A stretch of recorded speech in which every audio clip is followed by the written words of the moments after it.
Il est explorateur, chercheur et fondateur du Human Adaptability Institute.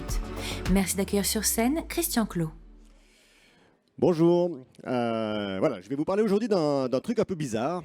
C'est vrai qu'on s'est enfermé durant 40 jours avec une quinzaine de personnes dans une grotte qui s'appelle l'Ombrive.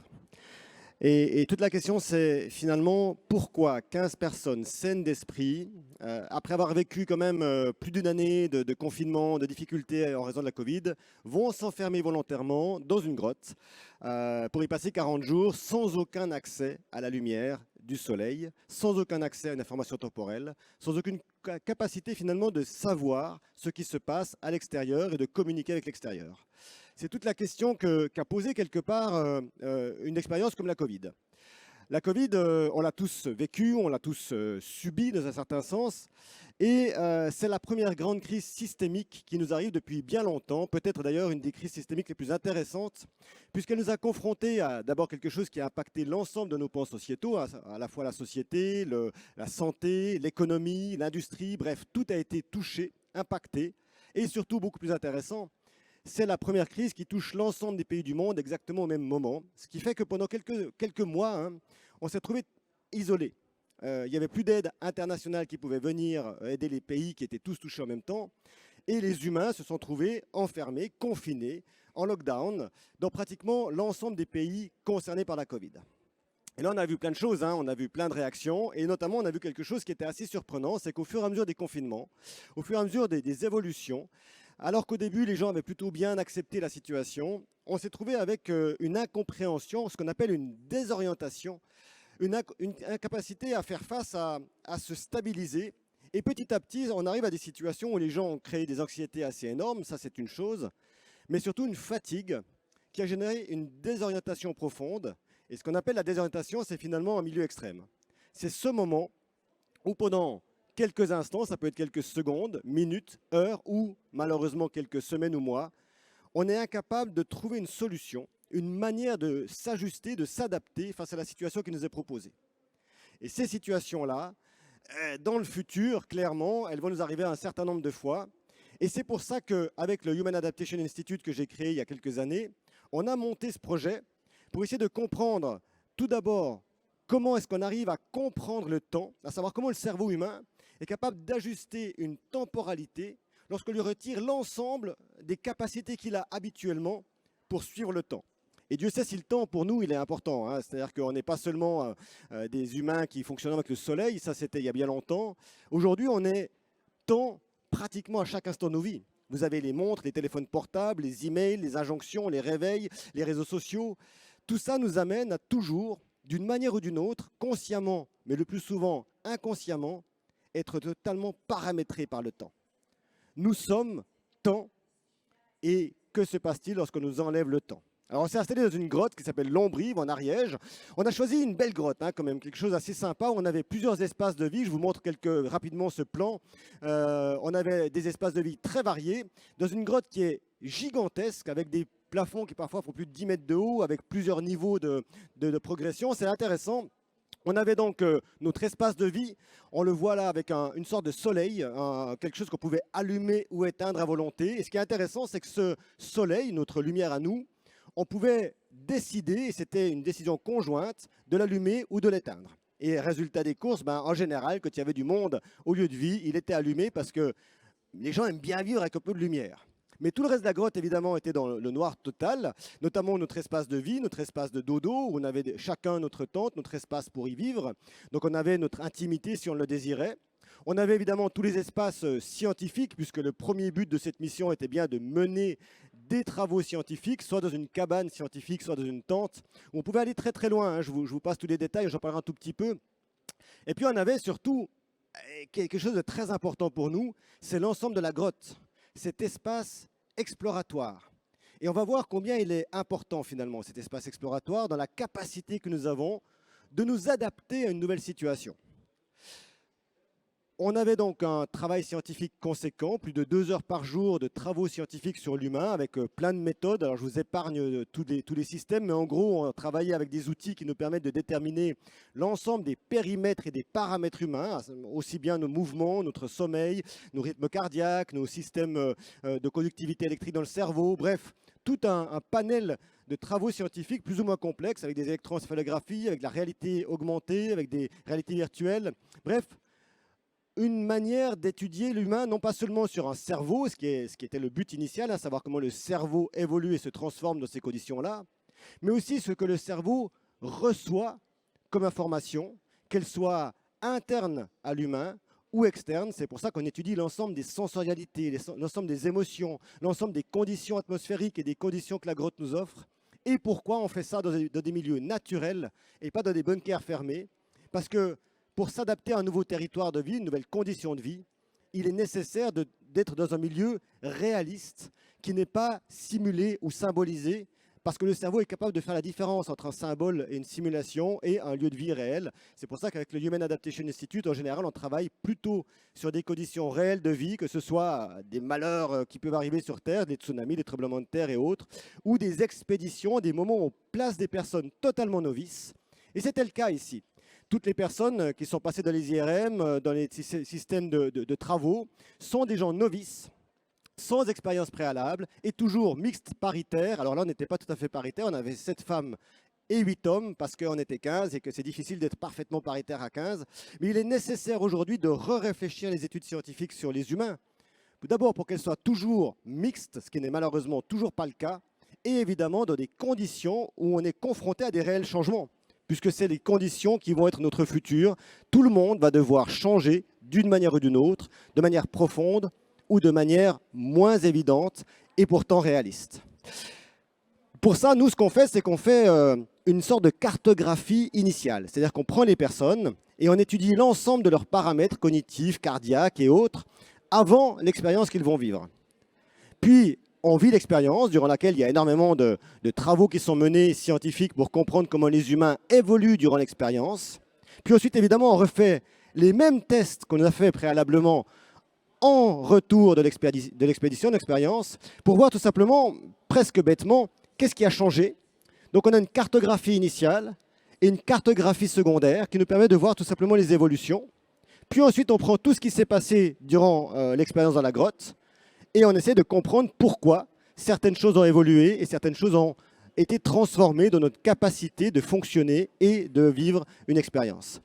Ça nous aide tout d'abord à mieux comprendre comment on peut vivre une expérience in situ. Et puis bien sûr, plus important, mener suffisamment d'expériences de ce type et comprendre comment l'humain s'adapte et se transforme à des situations nouvelles de vie pourrait nous permettre à terme, mais c'est un long travail, un long processus et pourtant tellement capital, pourrait nous permettre à terme de comprendre comment est-ce qu'on peut former les humains.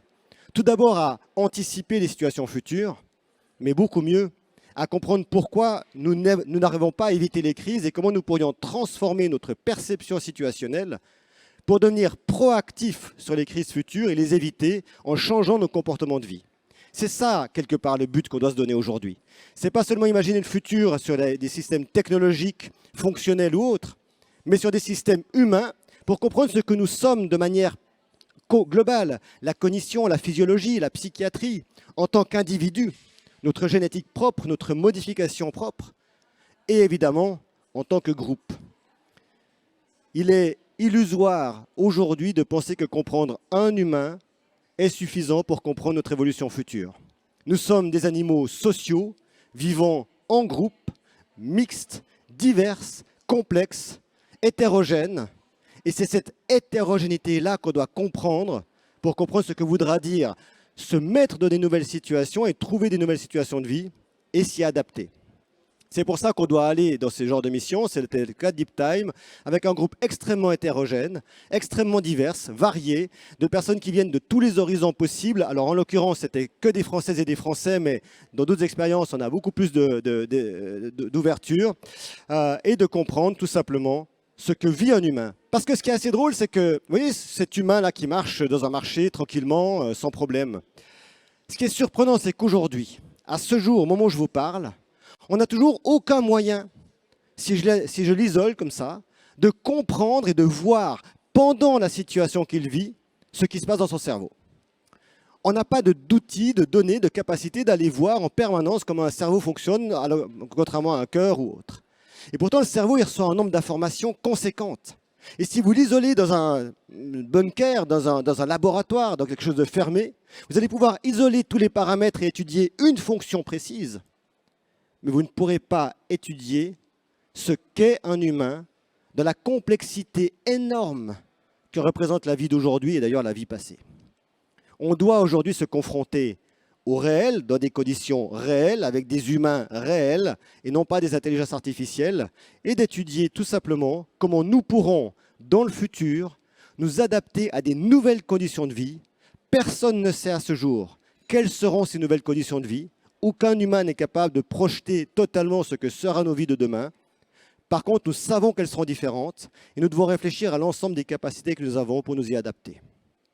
Je vais vous dire en 2 mots, parce que les résultats scientifiques sont en cours d'analyse aujourd'hui sur cette expérience que je viens raconter presque trop tôt puisqu'on n'a pas encore tous les résultats et qu'évidemment il faudra des mois, peut-être des années pour certaines données pour comprendre tout ce qui s'est passé. Mais déjà, ce qui est intéressant, c'est les 3 phases que nous avons vécues qui représentent assez bien, je crois, ce qui pourrait être une manière de nous adapter dans le futur. La première phase, elle est toujours fabuleuse quelque part. Et c'est étonnant, quelle que soit la condition du changement, lorsqu'il arrive, on est toujours un peu étonné, perturbé, on a envie de comprendre et on se met en œuvre. Vous l'avez peut-être vu avec la Covid, les premiers confinements, lorsqu'on est arrivé, tout le monde a essayé de trouver les meilleures solutions. On a mis en place le télétravail, on a trouvé ça peut-être drôle pour certaines personnes, intéressant, intriguant. Bref, on s'est mis en œuvre pour arriver à faire fonctionner nos systèmes dans ces conditions-là. Ça, c'est de la réactivité. C'est de la capacité qu'on a de faire fonctionner, quoi qu'il arrive, nos systèmes. Et on est très fort là-dedans. D'ailleurs, on l'a montré à de nombreuses reprises. Et puis, au bout de quelques jours, une fois qu'on a compris le système dans lequel on vit, qu'on a compris le fonctionnement, alors ça peut prendre quelques jours quand on est dans une expérience aussi complexe que Deep Time, mais ça peut prendre des semaines ou des mois dans la vie de tous les jours. Une expérience comme Deep Time est un condensé de choses qui se passent, puisqu'on est dans des conditions anomiques, sans le temps, à 100% d'humidité, à 10 degrés, bref. Des conditions qui sont évidemment très très particulières, dans lesquelles on peut voir l'accélération de nos fonctionnements. Donc, passer ce premier temps intriguant, intéressant de réactivité, souvent va arriver une deuxième phase, qui est la phase où l'incompréhension, la déstabilisation, la désorientation va s'installer. D'abord parce qu'on est fatigué, et ensuite parce que on commence à réaliser que les nouvelles conditions de vie sont pas tout à fait normales, qu'elles ne nous correspondent pas, qu'on n'est pas fait pour vivre dans une grotte dans le noir, par exemple. Et on est dans un moment où on ne sait plus trop où on va, on a toutes les fatigues qui s'installent, et on se renferme un peu sur nous-mêmes. On l'a vu avec Deep Time, dans une deuxième phase, tout le monde était désynchronisé dans son monde, chacun allait se coucher à des heures complètement différentes, on avait 24 heures sur 24 des gens réveillés ou endormis, chacun mangeait à son rythme, bref, tout le monde était à son propre rythme et quelque part concentré sur lui-même ou elle-même. Et alors là, il faut arriver à basculer, à trouver la troisième phase, celle où on va se remettre en fonction. Et généralement, ce qu'on commence à constater, c'est qu'il faut à minima 2 choses pour que cette nouvelle phase arrive. Tout d'abord, et c'est normal, c'est un besoin humain, un nouveau but, une œuvre à créer, quelque chose qui nous donne une envie de se mettre en mouvement pour générer quelque chose qui soit intéressant dans le futur. Cette envie-là, elle est indispensable. Et évidemment, il faut qu'elle nous donne un espoir. La deuxième chose qu'il faut pour arriver à mettre en œuvre des fonctions complexes et pouvoir faire des travaux, c'est mettre en place des conditions qui nous poussent à œuvrer, à se mettre en mouvement et à partager des expériences. On a été capable, par exemple dans la grotte, de mettre en œuvre des travaux qu'aucun d'entre nous ne savait faire, mais parce que chacune et chacun a apporté sa part de coopération et sa part de compétence, nous avons réalisé des travaux assez exceptionnels qu'aucun de nous ne savait faire. Cette coopération et surtout cette diversité de compétences est indispensable à la génération de nouvelles compétences. Et ça, c'est une première clé pour comprendre que seule la diversité et l'espoir de mettre en œuvre cette diversité nous permettra de nous adapter dans le futur. On a besoin de la diversité humaine. Et puis évidemment, on a besoin aussi d'autre chose. On a besoin de croire que c'est possible. On a besoin de plaisir. L'humain ne peut pas fonctionner s'il ne génère pas des conditions de plaisir, parce que le cerveau a besoin de ces conditions pour tout d'abord générer de nouveaux canaux cognitifs, mais se reposer suffisamment pour parvenir à tout simplement considérer un possible pour le futur. Le plaisir est un indispensable à l'adaptation. Et plus les conditions sont dures, plus elles sont violentes, plus elles sont pénibles, plus il faut accepter le plaisir. Et ce plaisir, c'est souvent aussi de découvrir son territoire. On avait dans la grotte un territoire gigantesque, extraordinaire, que nous sommes allés chacune, chacun, à nos manières, à nos rythmes, découvrir, visiter, s'émerveiller, s'émerveiller. C'est, je crois, le mot-clé pour compléter ces processus et mécanismes d'adaptation. La capacité que nous avons d'aimer. D'aimer le territoire, d'aimer ce qui nous environne, ce qui nous entoure, d'aimer les humains avec qui nous sommes, ou nous ne sommes pas d'ailleurs, mais de savoir que d'autres humains existent et qu'on a envie de les aimer aussi. Seul ce processus d'avoir envie de retrouver, de voir, de comprendre, d'aimer, permet, en complément de cette diversité et de cette envie volontaire de créer un futur possible, nous permet d'avancer tous ensemble vers ce futur. C'est fondamental et c'est ce que nous avons vu dans les 3 étapes de Deep Time. Tout d'abord l'excitation, la réactivité, puis l'apathie, l'endormissement, le repli sur soi. Et enfin, parce que nous avons redonné des nouveaux buts, cette extraordinaire capacité de synchronisme collectif qui a permis à notre groupe de 15 personnes de refonctionner ensemble et de générer des compétences nouvelles. On a là, quelque part, et on devrait maintenant l'expliquer dans les processus cognitifs, les clés pour séparer les temps, pour parvenir à ce que nous ayons cette capacité d'œuvrer, d'agir, de se reposer, de croire, et enfin de construire, d'œuvrer pour générer un futur possible que nous devons aujourd'hui mettre en œuvre, parce que vous le savez bien, nous sommes face à des changements structurels profonds. On a la société, la technologie, les climats, l'environnement, tout est en train de changer sous nos yeux. Et nous sommes plutôt en train de regarder ces changements sans trop savoir quoi faire. Pire, on rejette aujourd'hui les populations qui essaient de nous tendre la main pour venir demander de l'aide, alors que si on les accueille potentiellement, on peut générer encore et encore cette diversité qui sera indispensable si nous voulons résister à ces futurs changements. 140 millions de personnes vont devoir se déplacer dans les quelques années à venir et nous devons trouver la manière de les accueillir et pour ça, comment les humains fonctionnent ensemble dans des conditions nouvelles de vie. C'est pour ça que nous allons continuer nos travaux. Deep Time n'était qu'une étape des grandes missions adaptation, ces grandes missions qui nous permettent aujourd'hui de questionner l'ensemble des typologies humaines dans des conditions nouvelles de vie afin, quelque part, de pouvoir avoir suffisamment de données pour, au final, comprendre ce que nous pourrons apporter à la condition humaine du futur. Ces grandes missions, elles vont continuer l'année prochaine et dans les années à venir, notamment avec la grande mission Climat, Deep Climate Expedition, où nous allons prendre 20 personnes, 10 femmes et 10 hommes, que nous allons placer dans 4 typologies climatiques différentes, très chaud, très froid, très humide, très sec, pour voir tout simplement comment ces humains trouvent des solutions adaptatives et si certains climats sont plus acceptables pour le cerveau et pour les humains que d'autres. Et c'est en complément de Deep Time et de toutes les missions que nous menons avec des migrants sur des territoires en changement dans des entreprises pour essayer de comprendre quelle est la structure de l'adaptation humaine du cerveau, non pas à un type de changement, mais au principe même de changer, de se transformer pour que nous puissions, nous, vous, moi, tout le monde, ensemble, femmes, hommes, dans des mêmes conditions, générer notre futur pour qu'il soit non plus cette idée d'une destruction que nous allons avoir si nous ne faisons rien, mais d'une construction pour rendre la vie future possible. Je vous remercie d'avoir écouté. Deep Time, vous le retrouvez sur deeptime.fr, sur Internet, et vous aurez tous les résultats avec le livre qui va sortir le 28 octobre pour vous raconter cette histoire. Merci.